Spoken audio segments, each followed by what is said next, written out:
구독을 통해 매주 새로운 내용을 받아보세요. 위 종목들은 우리 시장이 대세 상승의 흐름 속으로 나아갈 적에 상승세의 가장 중심부에 놓일 수 있는 종목으로 다른 어떤 종목보다 관심을 갖고 지켜봐야 할 종목군이다. KB금융지주 50만원, 현대자동차 100만원이 넘어설 때까지 함께할 투자자의 모임. 지난 주 세계 주식시장에서는 충격적인 하락 과정이 나타났고 현재는 지난 7월 중순 이후의 하락 과정에 대한 일괄 반등 흐름이 진행 중에 있다. 반등 흐름이 끝나면 재차 밀려나는 과정에 또 한 차례 시장에 충격을 가할 가능성이 있는데 충격 강도는 우려하던 것만큼 크지 않을 것으로 보인다. 이번에 나타난 나스닥 시장의 고점이 최종적인 고점이라고 한다면 나스닥 시장은 향후 상당 기간에 걸쳐 계속 저점을 깨고 내려가게 될 것이다. 새로이 저점을 깨고 내려갈 적마다 세계 주식시장에 충격을 가하겠지만 충격의 강도는 갈수록 약해져 시장에 미치는 영향 또한 제한적일 것이다. 기술주의 하락 과정이 새로운 상승 구도를 동반 하락세로 이끌어낼 수 있는 충격은 이번 반등 과정을 끝내고 밀려나는 시기가 마지막일 것으로 보고 있다. 새로운 상승 구도를 이끌어 나아가는 종목의 경우 일시적으로 동반 하락세를 보여주었다가 이후에는 독립적인 행보로 나아갈 가능성이 높은 것이다. 오늘은 현재 확보하고 있는 금융주의 상승 구도라는 수단을 갖고 있는 것이 시장 흐름에서 어느 정도 중요한 것인지를 한번 살펴보도록 하겠다. 2008년 10월 글로벌 금융위기가 발생하기 직전 당시 미국의 재무장관 헨리 폴스는 하원의장 앞에서 무릎을 꿇고 비는 모습이 기사에 난 적이 있었다.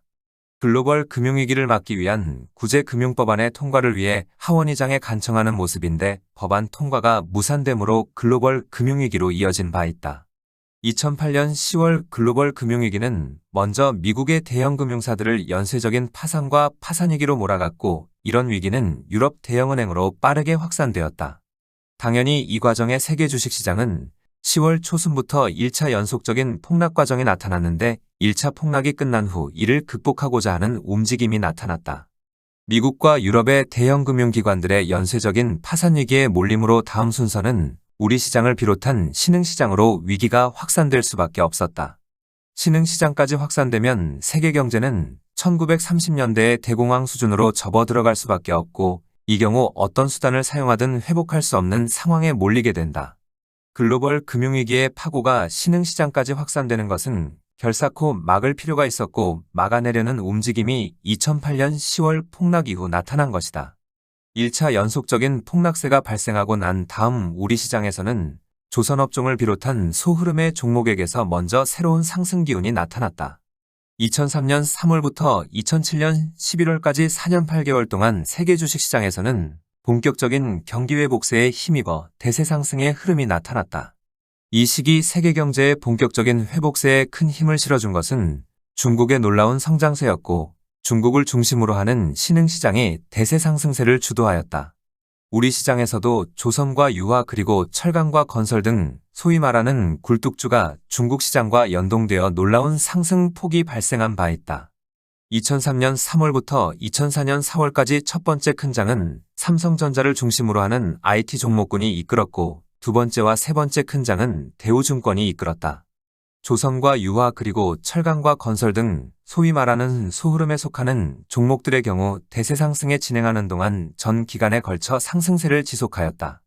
특히 세 번째 큰 장의 막판 상승 과정은 당시 상승 흐름을 이끌던 대우증권을 밀어내고 소흐름에 속하는 종목군들은 놀라운 상승 과정이 나타난 바 있다.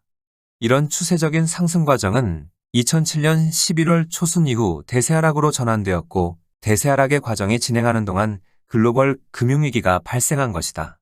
2008년 10월 글로벌 금융위기의 1차 연속적인 폭락 과정이 나타나고 난 다음 작은 반등 시기에 상승 구도를 복구시키는 움직임이 나타났다.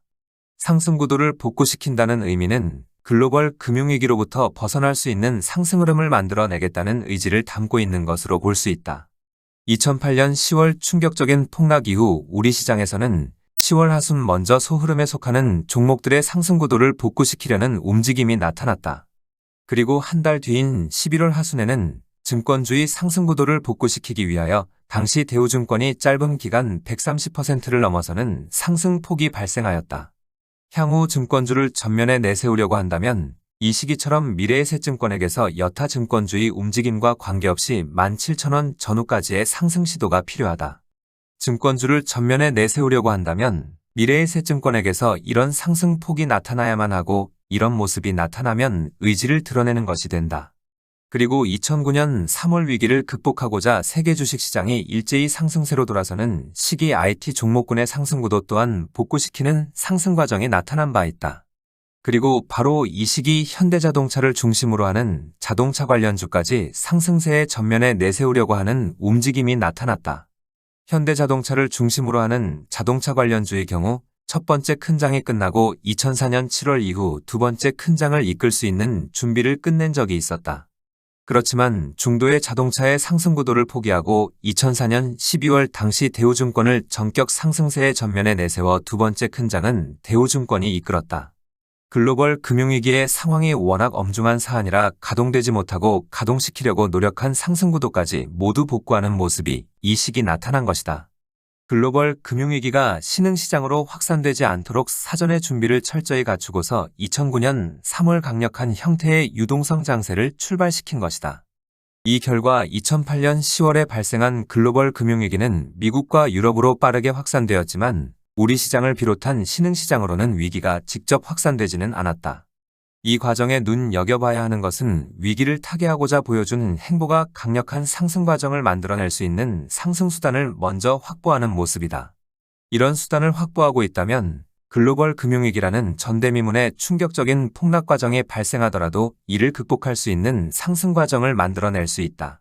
2008년 10월 글로벌 금융위기가 앞서의 대세 상승의 상승 구도를 복구하였다면 2011년 이후 모든 위기는 기술주의 상승 구도로 극복한 바 있다.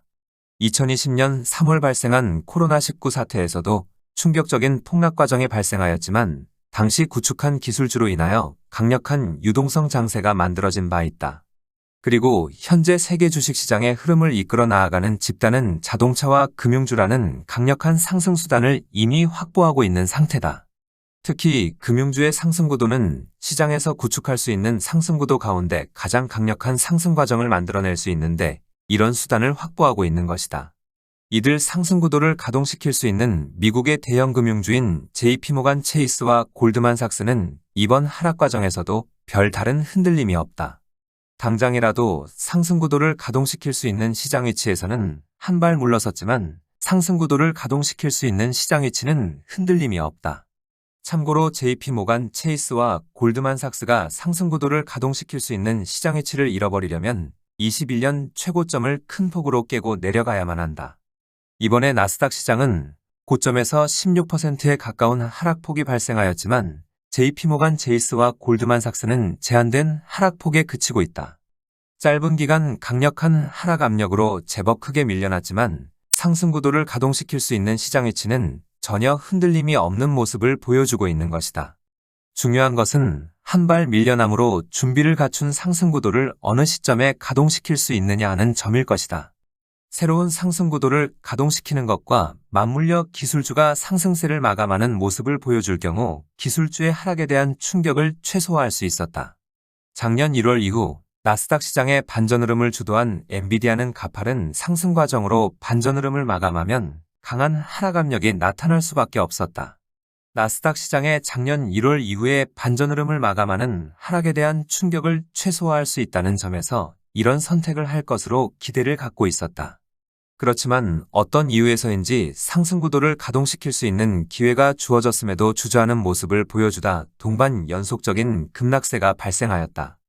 이 결과 현재 나스닥 시장은 작년 1월 이후 반전 흐름에 대한 부담은 대부분 덜어냈고 대세 하락의 잔여 하락 압력인 고점에서 35% 전후 하락 압력만 남아있다.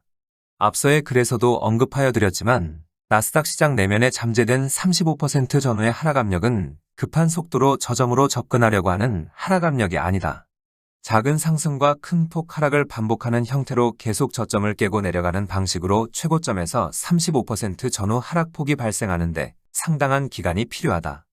현재 진행하고 있는 반등세가 끝나면 재차 밀려나는 모습이 나타나게 될 것인데 바로 이 하락 과정을 끝으로 새로운 상승 구도는 큰 영향을 받지 않을 것이다. 나스닥 시장의 추후 행보에 새로운 상승 구도가 큰 영향을 받지 않은 관계로 여건만 갖추면 상승 구도를 가동시키게 될 것이다. 경기 침체 국면이 예상보다 심각하여 경기 회복 전환에 성공하려면 보다 강력한 상승이 필요하다 판단되면 증권주도 전면에 내세우려고 할 것이다. 강력한 상승 과정을 만들어내려면 물가를 제대로 잡아야만 하는데 물가 문제가 제대로 해소되지 않으면 강력한 상승 과정을 만들어낼 수 없다. 어제 저녁 발표한 미국의 7월 소비자 물가지수는 전년 동월 대비 2.9% 수준으로 3년 만에 처음으로 2%대 수준으로 떨어졌다. 7월 물가 수준이 이번 충격적인 하락 과정은 반영되지 않은 상태라 조금만 더 강한 통제 수준을 유지하면 물가 문제는 제대로 해결할 수 있다. 물가 문제만 제대로 해결하면 당면한 최대 과제는 침체 국면의 세계 경제를 본격적인 회복세로 전환시키는 것이다. 침체 국면의 세계 경제를 본격적인 회복세로 전환시킬 수 있는 수단은 이미 확보한 상태라 물가 문제에 대한 자신감을 가지면 출발시킬 것이다. 물가를 강하게 통제할 필요가 있는 중요한 시기라 당분간은 출발이 힘들어 보이지만 오래는 걸리지는 않을 것인 만큼 차분히 기다려봐야 하겠다.